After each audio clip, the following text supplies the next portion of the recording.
നമസ്കാരം. ഇക്കഴിഞ്ഞ ഫെബ്രുവരിയിൽ വീട്ടിലെ പ്രസവത്തിനിടെ തിരുവനന്തപുരം കാരക്കാമണ്ഡപത്ത് യുവതിയും കുഞ്ഞും മരിച്ചത് കേരളം ഏറെ ചർച്ച ചെയ്തിരുന്നു. പൂന്തുറ സ്വദേശിനി ഷമീനയും കുഞ്ഞുമാണ് രക്തസ്രാവം മൂലം ആശുപത്രിയിലേക്ക് കൊണ്ടുപോകുന്ന വഴിയിൽ വെച്ച് മരിച്ചത്.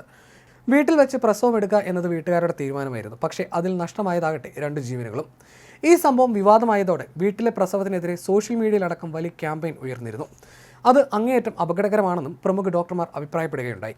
നേരത്തെ മലപ്പുറത്തും വീട്ടിലെ പ്രസവത്തിനിടെ കുട്ടി മരിച്ചത് വിവാദമായിരുന്നു. എന്നാൽ ഇപ്പോൾ സോഷ്യൽ മീഡിയയിൽ ആധുനിക വൈദ്യത്തിനെതിരെയും സ്കാനിംഗ് അടക്കമുള്ള ആധുനിക നേട്ടങ്ങൾക്കെതിരെയും ഇസ്ലാമിക് അക്യുപങ്ചർ ചികിത്സകരുടെ നേതൃത്വത്തിൽ വലിയ ക്യാമ്പയിൻ നടക്കുകയാണ്. നമ്മുടെ ശരീരത്തിന് സ്വയം ശുദ്ധീകരണ സംവിധാനമുണ്ട്, രാസമരുന്നുകൾ നൽകി അത് തടയരുത് എന്നാണ് ഇവരുടെ വാദം. പ്രസവത്തിനായി സ്ത്രീകൾ ലേബർ റൂം വിട്ട് വീട്ടകങ്ങളിലേക്ക് എന്നാണ് ഇവരുടെ ക്യാമ്പയിൻ്റെ തലക്കെട്ട്. ചില ഡോക്ടർമാരുടെ നേതൃത്വത്തിൽ സിസേറിയൻ മാഫിയ നിലനിൽക്കുന്നുവെന്നും അവർ പ്രചരിപ്പിക്കുന്നു. ഈ അശാസ്ത്രീയ ക്യാമ്പയിന് നേതൃത്വം കൊടുത്തതാവട്ടെ ഹിറ ഹരീറ എന്ന ഇസ്ലാമിക് അക്യുപങ്ചർ ഡോക്ടറുടെ സ്വന്തം വീട്ടിൽ പ്രസവിച്ച അനുഭവമാണ്.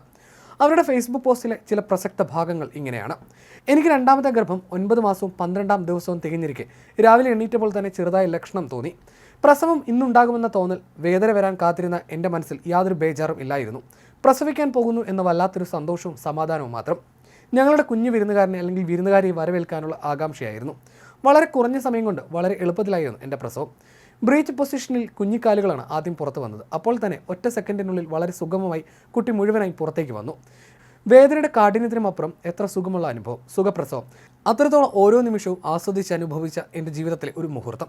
ഗർഭിണിയായാൽ വെള്ളവും ഭക്ഷണവും 2 ആൾക്കുള്ളത് കഴിക്കണമെന്നും വൈറ്റമിൻസ് അടങ്ങിയ ഭക്ഷണങ്ങൾ ധാരാളമായി കഴിക്കണമെന്നുമുള്ള തെറ്റായ പൊതുബോധത്തിന് വിപരീതമായി ദാഹത്തിനനുസരിച്ച് മാത്രം വളരെ കുറച്ച് വെള്ളവും 1-2 നേരം മാത്രം എനിക്കിഷ്ടം തോന്നുന്ന ഭക്ഷണങ്ങൾ മാത്രവും കഴിച്ച് ഈത്തപ്പഴവും വത്തക്കയും ഒരു മുറുക്ക് വെള്ളവും മാത്രമുള്ള അത്താഴം കൊണ്ട് മുഴുവൻ നോമ്പും എടുത്ത് ഗർഭകാലം കഴിച്ചു കൂട്ടിയതിനാലാണ് എൻ്റെ ഗർഭകാലവും പ്രസവവും ഇത്ര സുഗമമായതെന്ന് എനിക്ക് പറയാൻ കഴിയും. എന്നിട്ടും ഞാൻ 7 കിലോ വെയിറ്റ് കൂടി. കുട്ടി 2 കിലോ 600 ഗ്രാം. 1ാമത്തെ കുട്ടിയുടെ അതേ തൂക്കം തന്നെ. പാലും ഒട്ടും കുറവില്ല. ഗർഭകാലം മാക്സിമം 9 മാസം 7 ദിവസം എന്ന ഇക്കാലത്തെ കണക്കിനെ തെറ്റിച്ച് 9 മാസം 12ാം ദിവസമാണ് ഞാൻ പ്രസവിച്ചത്. തലയ്ക്ക് പകരം കാലാണ് ആദ്യം വന്നത്. എന്നിട്ടും യാതൊരു ബുദ്ധിമുട്ടുമില്ലാതെ കയ്യിൽ നിന്ന് സോപ്പ് വഴുതി വീഴുന്ന പോലെ കുട്ടി മുഴുവനായി പുറത്തേക്ക് ചാടി. പ്രസവിച്ച സ്ത്രീകൾക്കെല്ലാം തുന്നിടുന്ന ഈ കാലത്ത് ചെറിയൊരു പൊട്ടൽ പോലും വജനയിൽ ഭാഗത്ത് ഉണ്ടായില്ല എന്നത് എന്നെ ഏറെ കൗതുകപ്പെടുത്തി. അതിനാൽ തന്നെ പ്രസവം കഴിഞ്ഞാലും ഉടൻ നടക്കാനും ഇരിക്കാനും എൻ്റെ കാര്യങ്ങൾ സ്വയം ചെയ്യാനും അനായാസം കഴിയുന്നു. പ്ലാസൻ്റെയും ഗർഭപാത്രത്തിൽ നിന്നുള്ള മറ്റു മാലിന്യങ്ങളും നമ്മൾ വലിച്ചെടുക്കുകയോ ഉള്ളു ക്ലീൻ ചെയ്യുകയോ ചെയ്യേണ്ടെന്ന് ആവശ്യമില്ല. ശരീരം തന്നെ സ്വയം അത് മുഴുവനായും പുറന്തള്ളുന്നു. പ്രസവവേദന അനുഭവിക്കുന്ന സമയത്ത് ആശ്വസിപ്പിക്കാനും തലോടാനുമെല്ലാം സ്വന്തക്കാർ അരികിലുണ്ടാകുക എന്നത് ഏതൊരു സ്ത്രീയുടെയും വലിയ ആഗ്രഹമായിരിക്കും. പ്രിയതമനും ഉമ്മയും അടക്കം വേണ്ടപ്പെട്ടവരുടെയെല്ലാം നിറസാന്നിധ്യം ആ സമയത്ത് എനിക്ക് അനുഭവിക്കാൻ കഴിഞ്ഞു എന്നതിൽ ഞാൻ ഭാഗ്യവതിയാണ്. ഇങ്ങനെയാണ് ഹിറ ഹരീറയുടെ പോസ്റ്റ് അവസാനിക്കുന്നത്. ഈ പോസ്റ്റിനെതിരെയും സോഷ്യൽ മീഡിയയിൽ ആരോഗ്യ പ്രവർത്തകർ പ്രതികരിക്കുന്നുണ്ട്. ഇതിൽ അക്യുപങ്ചർ തന്നെ ഒരു കപട ചികിത്സയാണെന്നും ഒരാൾ ഭാഗ്യത്തിന് രക്ഷപ്പെട്ടത് സാമാന്യവൽക്കരിക്കാൻ ആവില്ലെന്നും പലരും ചൂണ്ടിക്കാട്ടുന്നു. എല്ലാറ്റിനുമുപരിയായി ആധുനികതയെ വെറുക്കുന്ന അശാസ്ത്രീയമായ മതമനസ്സിൻ്റെ ഉൽപ്പന്നമാണ് ഇത്തരം ചിന്തകളെന്നും സോഷ്യൽ മീഡിയ ആക്ടിവിസ്റ്റുകൾ ചൂണ്ടിക്കാട്ടുന്നുണ്ട്. വീട്ടിലെ പ്രസവം അങ്ങേയറ്റം അപകടമാണെന്ന് മോഡേൺ മെഡിസിൻ ഡോക്ടർമാർ പറയുന്നു. പ്രസവ സമയത്ത് എപ്പോൾ വേണമെങ്കിലും ഏത് തരത്തിലുള്ള സങ്കീർണതകളും ഉണ്ടാകാമെന്നാണ് ഡോക്ടർമാർ പറയുന്നത്. അത് മുൻകൂട്ടി പറയാൻ സാധിക്കില്ല. അമിതമായ രക്തസ്രാവം, കുഞ്ഞിനുണ്ടാകുന്ന ഹൃദയമിടിപ്പിലെ വ്യതിയാനം, വിചാരിക്കുന്നതിലും കൂടുതൽ പ്രസവം നീണ്ടുപോകുന്നതുമൊക്കെ സാധാരണയായി കണ്ടുവരുന്ന സങ്കീർണതകളാണ്.